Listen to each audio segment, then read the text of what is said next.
Hello, Andrew Parker here. Today I'm doing the TESOL writing activity.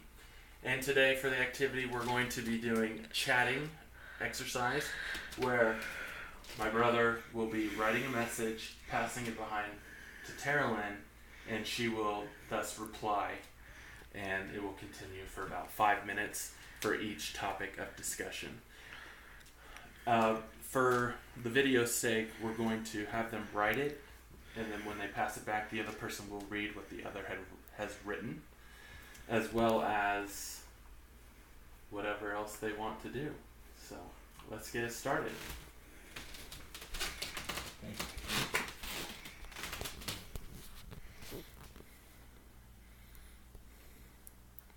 The topic of discussion is... How are you?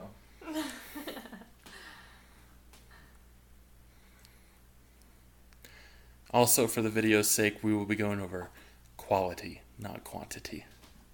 Whereas in a more ESL, EFL setting, we'd prefer quantity in the writing rather than the quality of the grammar or structure thereof in this activity.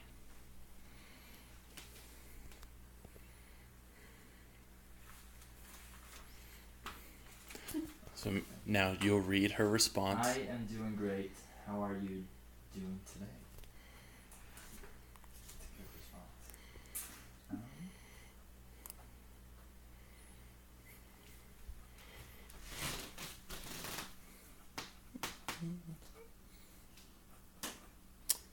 Also, sorry about my squeaky house floors.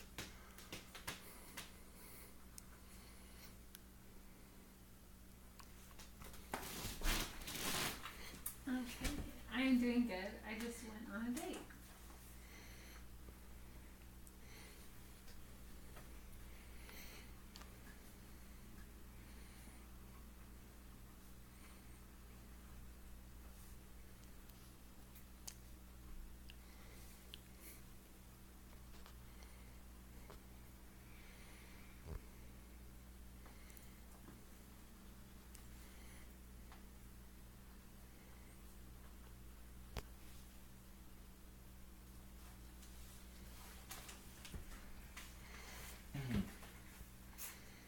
Wow! Exclamation part. Exclamation. How fun! Exclamation. How was your date? Question mark. What did you do? Question mark. Good. Good work. So far.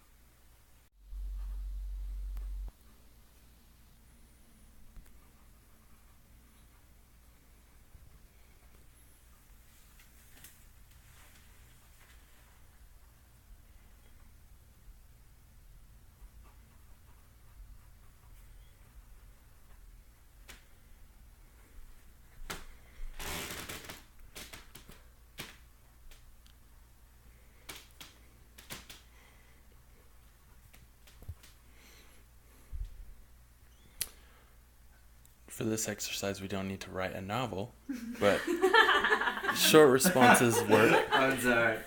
I was thinking of quantity Okay. over quality. It was really fun. We first went and played mini golf. Then we went to the DI. Then finally we went and danced and played board games at the NC building at the Idaho. Sounds like fun.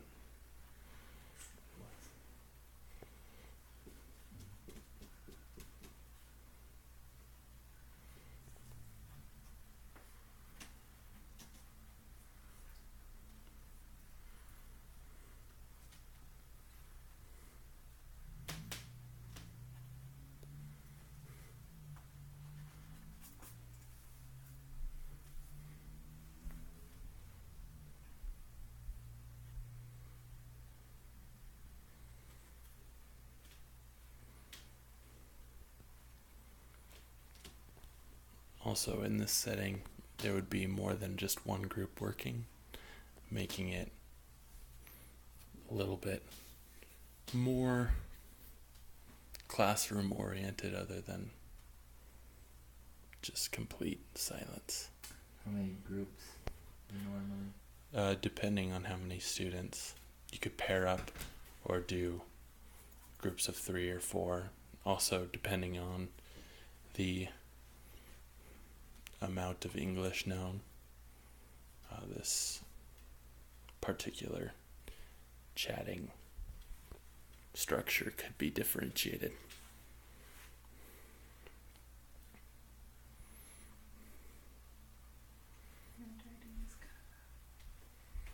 Okay, we'll do just one more response from Christian, Okay. and then we'll move on to the next topic. Okay. That sounds like a really fun date! Exclamation mark. Dancing is one of my favorite things to do. What type of dancing do you like? So we'll get your response. Terrelyn will read it, and then we'll move on.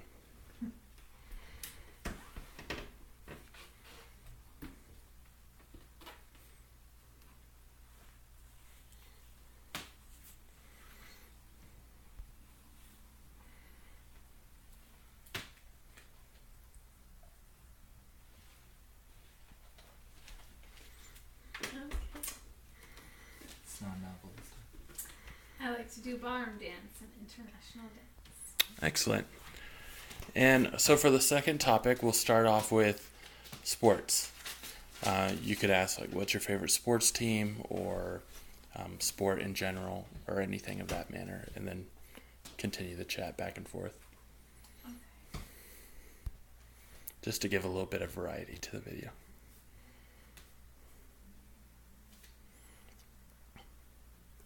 In a normal classroom setting, you might have this one chat go on for 10 minutes and then move on, or depending on the level of English known.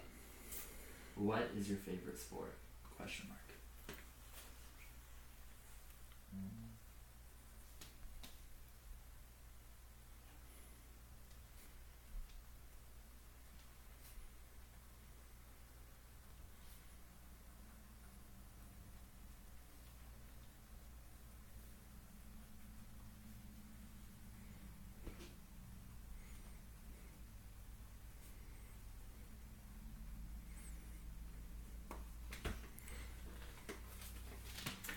My favorite sport is baseball. What is your favorite sport?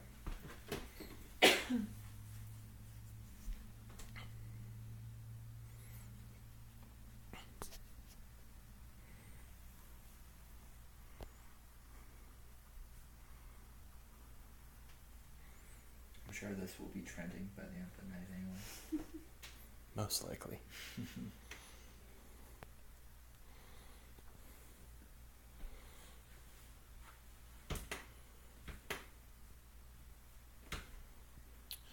Also, during this time, the teacher might walk around, look at the different chats on the paper or internet, depending on how it's set up, and look for either mistakes or different things that the classroom could work on that the teacher might see, such as grammar structure, the vocabulary, or just different things that the teacher sees fit to talk about with the class. I really enjoy playing volleyball. I used to play volleyball in high school. Have you ever played volleyball?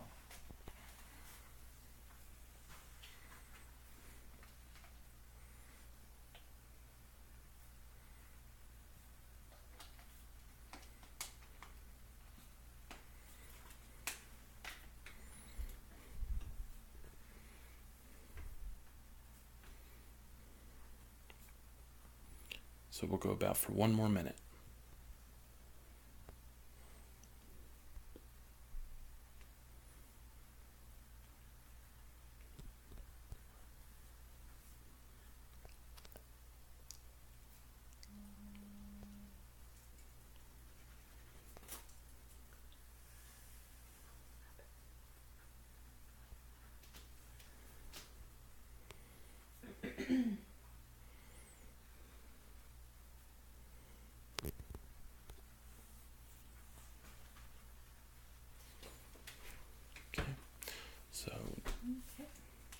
Yes, I have. On my mission, I would play it all the time with different people.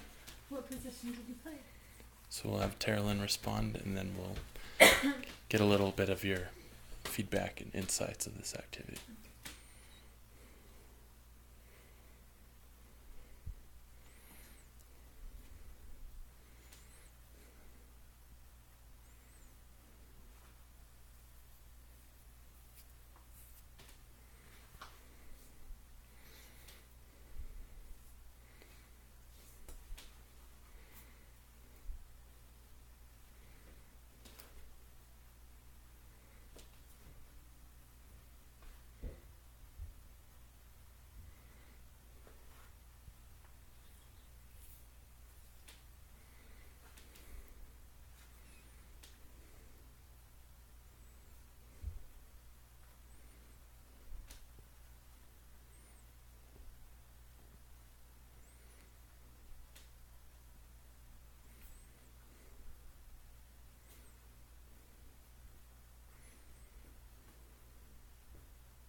I played as the setter. I would receive the ball from the passers and then set it out for the hitters. It was a lot of fun. Great. So, what do you guys think about this kind of activity when it comes to people learning English, or kind of in a classroom setting where the knowledge of all the students might be different? Like some might be novice high, or some might be advanced low, intermediate. I think. Okay, go ahead. Okay, so I think that it would be really good for people learning English because they would have to process through reading and then they would have to respond through writing. I think that that's like one of the hardest things to do when learning language. So, really good. Okay. I like how they actually have to form the sentence using the skills that they already learned. You know, using a simple a or a the or with just to build the sentence. I think that's really helpful because it just puts more practice and makes it so you actually use it more often. Because sometimes even when I write, I forget to use words. Yeah. Yeah. All right. Well, thanks for being part of the process.